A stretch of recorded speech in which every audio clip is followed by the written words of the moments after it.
जी जनाब, अल्लाह का शुक्र, अल्हम्दुलिल्लाह। और सब खैरियत है। अल्लाह अच्छा, का शुक्र दो है। तीन चीज़ें मैं, एक तो आपने मेरे साथ शेयर किया था वो डीसी जी, साउथ कराची वाला, जी। वो अजीब वेग किस्म का है। और यहाँ हुँ, पे बहुत सारी चीज़ें वेग हो रही हैं। जो हुँ। होता ही है कि जब कभी बात की जाती है तो समझते हैं कि पॉलिटिकल सिनेरियो में चले गए, जबकि जो हुँ। भुगत रहा होता है वो बहुत ज़्यादा भुगत रहा होता है। आप उसको डिस्कस कर रहे थे, बताइए वो सिनेरियो जो देखिए वेग आप इसमें कह। हाँ, डीसी साउथ का जो एक ड्राफ्ट है वो सर्कुलेट हो रहा है अंडरटेकिंग का। वैसे तो वो बड़ा अच्छा काम किया है उन्होंने कि लोगों को अवेयरनेस भी दी है और थोड़ा-सा एहसास ज़िम्मेदारी भी बेदार करना उन्होंने ज़रूरी समझा है कारोबारी इदारों का। लेकिन उसमें एक तो पहला जो मेरा नुक्ता है वो ये कि वो अंग्रेज़ी ज़बान में लिखा गया है। अब ये रेहड़ी लगाने वाले से लेकर और मल्टीनेशनल कंपनी तक सबके लिए है। तो जो सही है। रेहड़ी लगाता है उसको तो अंग्रेजी नहीं आती, वो अगर बेचारा दस्तखत करके या अंगूठा लगा के दे भी देगा, डिप्टी जी जी कमिश्नर के दफ्तर में अपने कारोबार की मजबूरी को जारी रखने के लिए, तो अल्लाह ना करे कल को उसके साथ अगर कोई मिसहैप होता है तो वो तो बहुत शदीद लायबिलिटी में आ जाएगा, ना चाहते हुए, ना जानते हुए। जी तो जी एक तो ये कि इसको उर्दू में या सिंधी ज़बान में, मुकामी ज़बान में होना जी चाहिए। जी दूसरा ये कि जो क्लॉज़ेज़ हैं उसमें कुछ जगहों पे सख्ती नज़र आ रही है, क्लॉज़ 3, क्लॉज़ 11 जिसमें खालिसतन तमाम ज़िम्मेदारी खुदा न खास्ता कोरोना हो जाने की सूरत में कारोबार करने वाले पर डाली गई है कि जनाब पैसे भी आप भरेंगे और अदालत को भी आप फेस करेंगे। तो हम्म, इसका मतलब ये है कि फिर हुकूमत का तो रोल खत्म ही हो गया ना इसके अंदर। यानी आपने लोगों को बिल्कुल एट देयर ओन छोड़ दिया है कि भई हम पे नहीं रहना, ठीक है? जी जी सब अपना बंदोबस्त खुद ही कर लेना। तो और भाई ठीक फिर हुकूमत की ज़रूरत भी खत्म हो जाती है मदद के साथ। इसका जी मतलब जी ये बनता है। तो जी ये इतना एक्सट्रीम नहीं होना चाहिए था इसको, ये हुकूमत सिंध को देखना चाहिए इस मामले को। सर, सारी चीज़ें वेग हैं। डीसी साहब का कल डीसी का ही ऑर्डर आता है हमारे मकामी हुँ, थाने में जहाँ मेरी रिहाइश है। हुँ, वहाँ ऑर्डर ये आता है कि जी फलाने एरिया में ये कोरोना का मरीज़ है, उसे सील करें। पुलिस हुँ, पहुँच जाती है। मकामी लोगों को भी नहीं पता कि क्या हो गया, वो क्यों सील कर रहा हो, परेशान है। वो कहते हैं जी हुँ, यहाँ कोरोना का केस है, हमें ये ऑर्डर है, उन्होंने सील हुँ, कर दी। अब हुँ। उसके बाद मज़ीद नफरी आती है, वो तलाश कर रहे हैं कि कौन से मकान में है कोरोना का पेशेंट। हमारा तो हाल ये है, हाँ, मतलब मतलब तकरीबन 100 लैक ऑफ 100 मकानों कोऑर्डिनेशन। ने लॉकडाउन सील कर दिए, उनको नहीं पता किसमें पेशेंट है। लैक ऑफ कोऑर्डिनेशन भी है और जो रिवायती इनकॉम्पिटेंस हमारे यहाँ होती है लोगों की, उसके भी ये बदतरीन मुज़ाहरे होते हैं ऐसे मौके पे और इसका एंड रिज़ल्ट ये होता है कि आम लोगों को, आम शहरियों को इनकन्वीनियंस होती है, उनके जी साथ ज़्यादतियाँ हो जाती हैं और उनके मामलात की मिसहैंडलिंग हो जाती है। जी और फिर कोई भी हुकूमती नुमाइंदा जो है वो मीडिया पे आता है और वो आके एक सियासी बयान देता है और तमाम ज़िम्मेदारी अपने कंधों पे से उतार के जी किसी भी दूसरे पे डाल के और अपने घर चला जाता है, उसकी नौकरी सीधी रहती है और आवाम की मुश्किलात जो हैं वो वहीं की वहीं रहती है। ये हमारी बदकिस्मती है।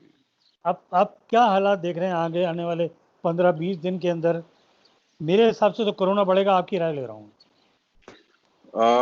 देखें जो कोरोना का पैटर्न है दुनिया भर में उसके ऊपर डॉक्टर्स ही बेहतर ओपिनियन दे सकते हैं, लेकिन मैं अभी तक ये देख रहा हूँ, मेरा ज़ाती मुशाहिदा है कि मैं जितने भी डॉक्टर से बात कर रहा हूँ, पाकिस्तान में, पाकिस्तान से बाहर जो दोस्त अहबाब हैं, तो हर एक की राय में एक थोड़ी-सी डेफिशिएंसी नज़र आती है, इस्तेहकाम नहीं है।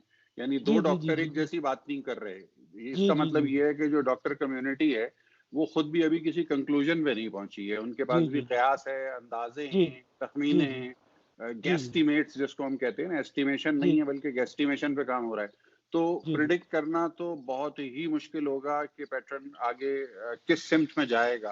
अ, हाँ अब बात बात अगर फिर आ जाती है इरादे पर और ईमान पे और दुआ पे, तो फिर उसमें तो यही है कि जी अब रमज़ान सामने है और रमज़ान के महीने में अल्लाह ताला का करम जो है वो ख़ास तौर पर अपने बंदों पर नाज़िल होता है।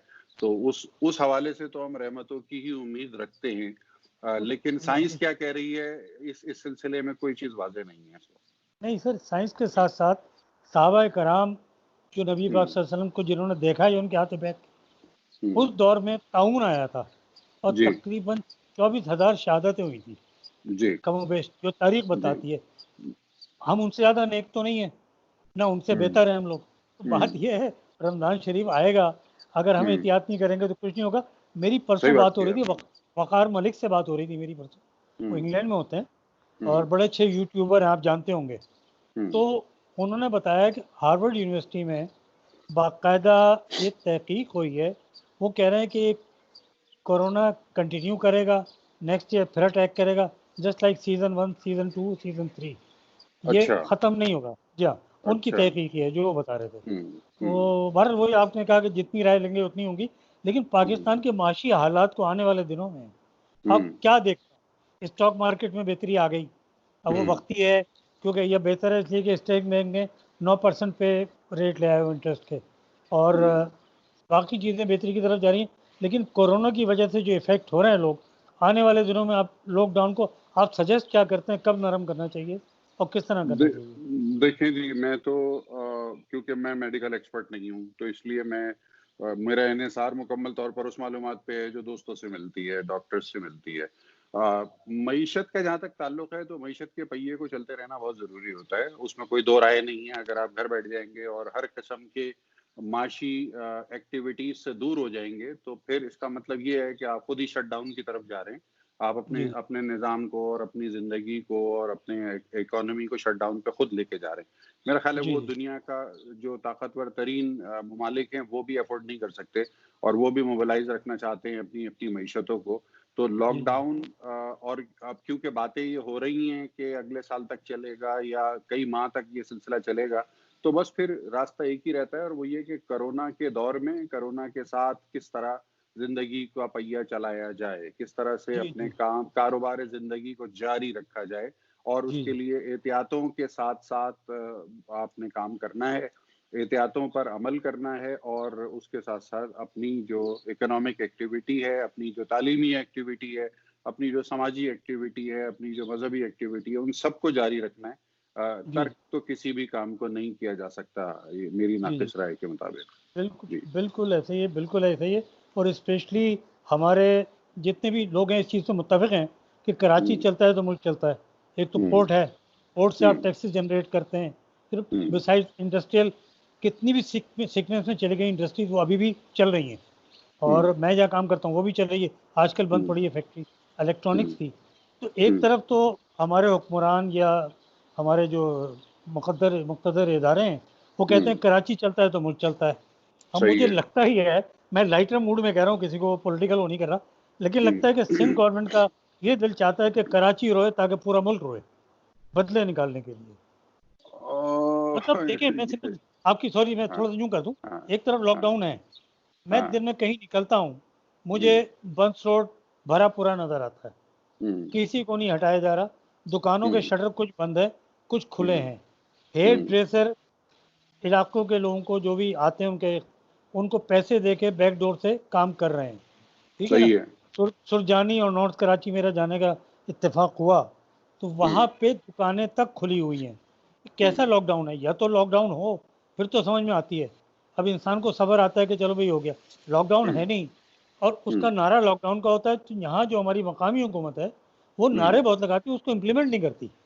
मंसूर संजीदगी अल का हक साहब, मैं बिल्कुल आपकी बात समझ गया और इसके बारे में मैं यही कहूँगा कि ज़्यादातर जो इक़दामात हैं, वो स्क्रीन की हद तक ही होते हैं। यानी जी, जी। टीवी स्क्रीन या सोशल मीडिया की स्क्रीन की हद तक ही होते हैं। असल ऑन ग्राउंड इक़दामात उतने होते हैं कि जितने हो सकते हैं। लेकिन जी, जी। प्रेस कॉन्फ्रेंस में या मीडिया के सामने आके स्वीपिंग स्टेटमेंट दे के, पॉलिटिकल स्टेटमेंट दे के अपनी अपनी जो कारकर्दगी है, वो ज़रूर बताई जाती है और वो एंडोर्स कराई जाती है। और वो शायद उसकी वजह भी ये है कि अगर हमारे जो हुकूमती अफ़राद हैं, चाहे वो सूबाई हुकूमत हो या वफ़ाक़ी हुकूमत हो, अगर वो रोज़ाना जी। टीवी पे नहीं आएँ, अगर वो रोज़ाना अवाम को अपनी कारकर्दगी के बारे में आगाह ना करें, तो लोगों में शायद और ज़्यादा परेशानी फैलेगी और लोग कहेंगे कि भई ये हमारे हुक्मरान कहाँ चले गए? तो कहाँ हुक्मरानों को चले गए? रोज़ाना आना है और जब वो अच्छा। रोज़ आएँगे, तो उनको अपनी सियासत को भी ज़िंदा रखना है। अपनी जी, जी, सियासत जी। को ज़िंदा रखने के लिए फिर वो हल्की-फुल्की तंज़ो-मिज़ाह के अंदाज़ में जो चलता है ना रहता है, चलता रहता है। अपने सियासी सही है। मुखालिफिन को से छेड़छाड़ भी करते रहेंगे। तो ये तो जनाब एक ज़िंदगी का हिस्सा है, इससे अच्छा, फ़रार मुमकिन ही नहीं है। पोस्ट कोरोना आप दुनिया को क्या देख रहे हैं? कल मेरी किसी से बात हो रही थी, वहाँ हुँ, जद्दे में, वो हुँ, बता रहे थे मक्के में बहुत ज़्यादा फैल गया है। और हुँ, ऑब्वियसली चूँकि मैं इस लिहाज़ से कह रहा हूँ, उनकी मईशत बहुत ज़्यादा पेट्रोल के बाद जुड़ी हुई है। हुँ। उम्रा और हज उनकी जो एक बेशक, तरीके की टूरिज़्म इंडस्ट्री है, वो बेशक, उसमें वो बेशक। डेफ़िसिट में जा रहे हैं। सऊदी हुँ, गवर्नमेंट ने भी अपने जो मकामी लोग हैं उनसे कह दिया है कि आप बेशक हुँ, 6 महीने के लिए ले ऑफ दे दें, विदाउट हुँ, सैलरी दे दें, हाफ सैलरी पे काम करा लें। वो लेबर लॉज उन्होंने फिलहाल रिलैक्स कर दिए। जर्मनी दोबारा काम की तरफ आ रहा है। जर्मनी में कल एक दोस्त से बात हो रही थी, वो दोबारा आहिस्ता आहिस्ता लॉकडाउन में रिलैक्सेशन कर रहे हैं। बरतानिया बावजूद उसके कि अमवात बहुत हो रही हैं, उनके यहाँ रिलैक्स होना शुरू हो गया है। अमेरिका में सिर्फ सख्ती न्यूयॉर्क में है, बाकी जगह इतनी सख्ती नहीं है। उन्होंने उस शहर ज़्यादा मुतासिर है। तो पोस्ट कोरोना आप क्या देख रहे हैं? देखें, मेरा तो ख्याल ये है कि बहुत ज़्यादा वक्त नहीं लगेगा। ये बहुत से बहुत सस्टेन अगर करेगा इस नौइयत का लॉकडाउन, जैसा पाकिस्तान के मुख्तलिफ इलाकों में मुख्तलिफ मेयार का लॉकडाउन आपको नज़र आता है। कराची के बारे में सुनते हैं कि जिस हिंद हुकूमत ने सख्त लॉकडाउन किया हुआ है। अच्छा, कराची में मेरी मालूमात के मुताबिक बाज़ इलाकों में वाकई काफ़ी सख्ती है, लेकिन बाज़ इलाकों में कोई ख़ास सख्ती नहीं है। इस्लामाबाद जहाँ मैं रहता हूँ, यहाँ पे तो अब लॉकडाउन की सूरत हाल बड़ी सिस्टमेटिक तरीके से, पहले काफ़ी सख्त था, अब थोड़ी सी नरमी हो गई है, ट्रैफिक वगैरह चलना शुरू हो गया है। और लेकिन अमूमी तौर पे जो पब्लिक प्लेसेस हैं उसके ऊपर लोग एहतियात करते हुए नजर आ रहे हैं। ये बात उम्मीद अफजा है और हौसला अफजा भी है कि लोगों में शऊर बहरहाल मौजूद है कि वो अपने आप को महफूज रखें। यहाँ तक कि जो पेशावर गदागर सड़कों के ऊपर घूम रहे होते हैं तो उन्होंने भी मास्क वास्क लगाया हुआ होता है, तो उसको देख के इत्मीनान होता है कि जनाब अवेयरनेस जो है वो पाई जा रही है। तो ये आहिस्ता आहिस्ता गैर महसूस तरीके से नॉर्मल होती चली जाएंगी चीज़ें। और हद से हद ये है कि रमज़ान के बाद यानी ईद के मौके पे शायद, और या ईद के बाद जिंदगी जो है उसका पहिया हमारा शायद मामूल की रफ्तार से चलना शुरू हो जाए। हाँ, अब ये देखें ये अंदाजा है, गुमान है, इसके अंदाजा पीछे ही है, कोई, अंदाजा ही है। हाँ, इसके पीछे कोई कैलकुलेशन या साइंटिफिक एविडेंस नहीं है। फितरी चीज़ें हैं ना। सही साहब के मुझे अगर खाने को नहीं मिलेगा तो दो चीज़ करूँगा, या तो मैं भीख मांगूंगा या मैं चोरी डकैती करूँगा। सही है। चीज़ क्या करूँगा? खुदकुशी करने हराम भी है, हर एक का हौसला भी नहीं होता, वो भी एक चीज़ होती है। वो हमें कहीं ना कहीं तो जाना पड़ेगा।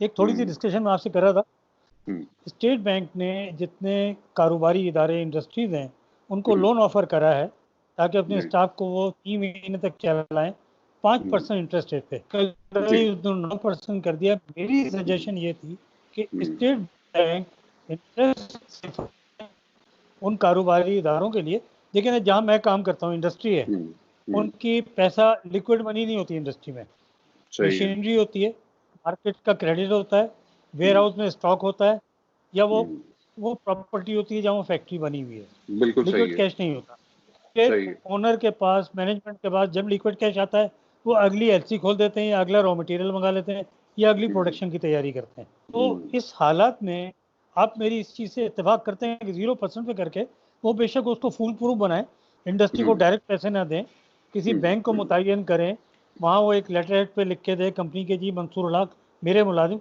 वो कंपनी को डेबिट हो और मैं बैंक से जाके सैलरी ले लूँ अपना शनाख्ती कार्ड दिखा के। क्योंकि 5% पे कोई भी इंडस्ट्रियलिस्ट इस कारोबारी मंदी में वो लोन लेगा नहीं तनख्वाह देने के लिए। आप क्या कहते हैं? मतलब इसमें 5% जो है वो उनके लिए जो नॉन फाइलर हैं, और 4% है उनके लिए कि जो फाइलर्स हैं। तो लेकिन उसके बावजूद 4% भी एक अच्छा खासा बड़ा अमाउंट होता है तनख्वाह के लोन के हिसाब से अगर देखा जाए। तो आपकी तजवीज़ तो बहुत अच्छी है, लेकिन इस तजवीज़ के ऊपर अमल करने के लिए हुकूमत के पास लिक्विड की अवेलेबिलिटी ज़रूरी हो जाती है। आपको जिस सतह के ऊपर आप बैंकों से तवक्का रखेंगे कि लोग जाएंगे और वो बैंकों की तरफ रुजू करेंगे, तो बैंकों में लिक्विडिटी क्रंच का सामना हो जाएगा अगर इंटरेस्ट रेट को जीरो कर दिया जाए। बात आपकी वैसे इंसानी तौर पे तो बहुत अच्छी है और इसको मैं इत्तफाक भी करता हूँ, लेकिन इसको अमली तौर पर इम्प्लीमेंट करना माशी तौर पर शायद मुमकिन ना हो। जी नहीं, थोड़ी सी मैं आपको कह रहा था, अभी इन्होंने ये एहसास प्रोग्राम शुरू किया है, 12,000 रुपए दे रहे हैं, बड़ी सिस्टमेटाइज है, हर चीज़ का रिकॉर्ड डेटा है। गवर्नमेंट इसमें टाइम ले 15-20 दिन इसको सिस्टमेटाइज करके जो फैक्ट्रीज या बिजनेस हाउसेज हैं उनसे वो एप्लीकेशंस मांगें, उनको इनरोल करें, उनका डेटा कलेक्ट करें। क्या वो पहले टैक्स देते थे? हालांकि बहुत ज़्यादा बिजनेस हाउसेज आएंगे भी नहीं, आप जीरो कर दें तब भी नहीं आएंगे, क्योंकि अपने आप को एक्सपोज नहीं करेंगे। उनको फिक्र ये होगी कल को एफबीआर ना आ जाए, कल को टैक्स वाले ना आ जाए। लेकिन उसमें जो सहूलत होगी ना कि देखें 5% भी कोई लेगा नहीं, अगेन वहीं बैठा रहूँगा, हम वहीं के वहीं रहेंगे। तो मेरा सजेशन ये नहीं थी कि हर आदमी आ जाए, लिक्विडिटी का मसला हो जाए। अगर गवर्नमेंट 1 अरब का लोन देती है उस 1 अरब को सिस्टमेटाइज करें और सॉफ्ट तरीके से दें, मेरी राय ये। हाँ, मतलब कर्जे हंसना वाले मॉडल की तरफ आप बात कर रहे हैं। हाँ, वो उसी तरफ जाना पड़ेगा। अगर इंटरेस्ट फ्री लोन जो है वो कर्जे हंसना ही बन जाता है एक तरह से। तो कर्जे हंसना गारंटेड हो जी, गारंटेड हो। इसमें मैं आपको आगाह करूंगा कि कुछ दोस्त हैं कराची शहर में ही आपके, इंडस्ट्रियलिस्ट हैं, और उनके साथ गुज़िश्ता हफ्ते हमने प्रोग्राम भी किया था। उस प्रोग्राम में ये तजवीज़ ज़ेर गौर आई थी कि क्यों ना लोगों के लिए कर्ज़ हंसना का कोई निज़ाम वज़ा किया जाए। तो उन लोगों ने जो मुख्तलिफ ताजिर तंजीमों से मुताल्लिक़ हैं, कराची में बैठे हैं, उन्होंने अगले ही रोज़ मशावरत की आपस में, और ये मैं आपको यानी इत्तला दे रहा हूँ, खबर दे रहा हूँ कि बैंक इस्लामी के साथ उनका इस सिलसिले में पेशरफ्त आगे बढ़ गई है, और बैंक इस्लामी ने बाकायदा रजामंदी का इजहार कर दिया है कि वो कर्ज़े हंसना के लिए जो है तकरीबन 1 करोड़ रुपए की एक इनिशियल जो रकम है उसको वो जारी करने के लिए तैयार हो गए। और इसका जो निज़ाम होगा जिस पे अभी काम जारी है वो यही होगा कि सिर्फ शनाख्ती कार्ड की बुनियाद पे कोई भी शख्स जो मुस्तहिक है और उस कैटेगरी में फॉल करता है कि जिसको माशी इमदाद की ज़रूरत है, वो बैंक इस्लामी की करीबी ब्रांच से रब्ता कर सकेगा, और उसके बाद वो अपना शनाख्ती कार्ड दिखा के और जो ज़रूरी कवायफ हैं वो वहाँ जमा करा के कैश की सूरत में कर्ज़े हंसना बैंक से ही बराह रास्त हासिल कर लेगा, बगैर किसी तस्वीर के, बगैर किसी सेल्फी के, और बगैर किसी टीवी चैनल पे खबर बने हुए। तो ये कराची के कुछ ताजिर बरादरी ने ये इनिशिएटिव लिया है। इसकी जैसी मजीद तफसीलात आएंगी हम शेयर करेंगे आपसे। देखिए ना, इसमें तो क्रेडिट आपको भी जाता है। आपने इनिशिएटिव लिया, आपने टॉक शो में उनको बुलाया, वहाँ एक ये ब्रेनस्टॉर्मिंग की, वहाँ डिस्कशन हुई, आगे चला। अल्लाह करे और चैनल भी आपके नक्शे कदम पे चलें। ये राहें खुलती हैं जब हम मल्टी टॉपिक डिस्कशंस करते हैं। थोड़ा सा रेटिंग का खदशा ज़रूर होता है, लेकिन राहें खुलती हैं। और इस वक्त मुझ समय है तो उससे ज़ाहिर है कि अच्छे फैसले होते हैं। जी। और मुझे हर आदमी परेशान है। अब एक मिसाल है, कोई सा भी चैनल है, वो कब तक एंकर्स को या सहाफ़ियों को या कोई अखबार वाला, वो कब तक पैसे देगा? जब उसकी आमदनी मुतासिर होगी, उसके चैनल्स को, अखबारों को इश्तिहार कम मिलेंगे, कारोबार चलेगा नहीं, ऑटोमेटिक इश्तिहार कम आएंगे, इश्तिहार कम आएंगे तो इनकम कम होगी। ये तो एक साइकिल है। अच्छा सर, आपका बहुत शुक्रिया, और मुझे दुआओं में याद रखिएगा, अपना ख्याल रखिएगा, स्टे होम, स्टे सेफ, और इंशाल्लाह आपसे बात होगी।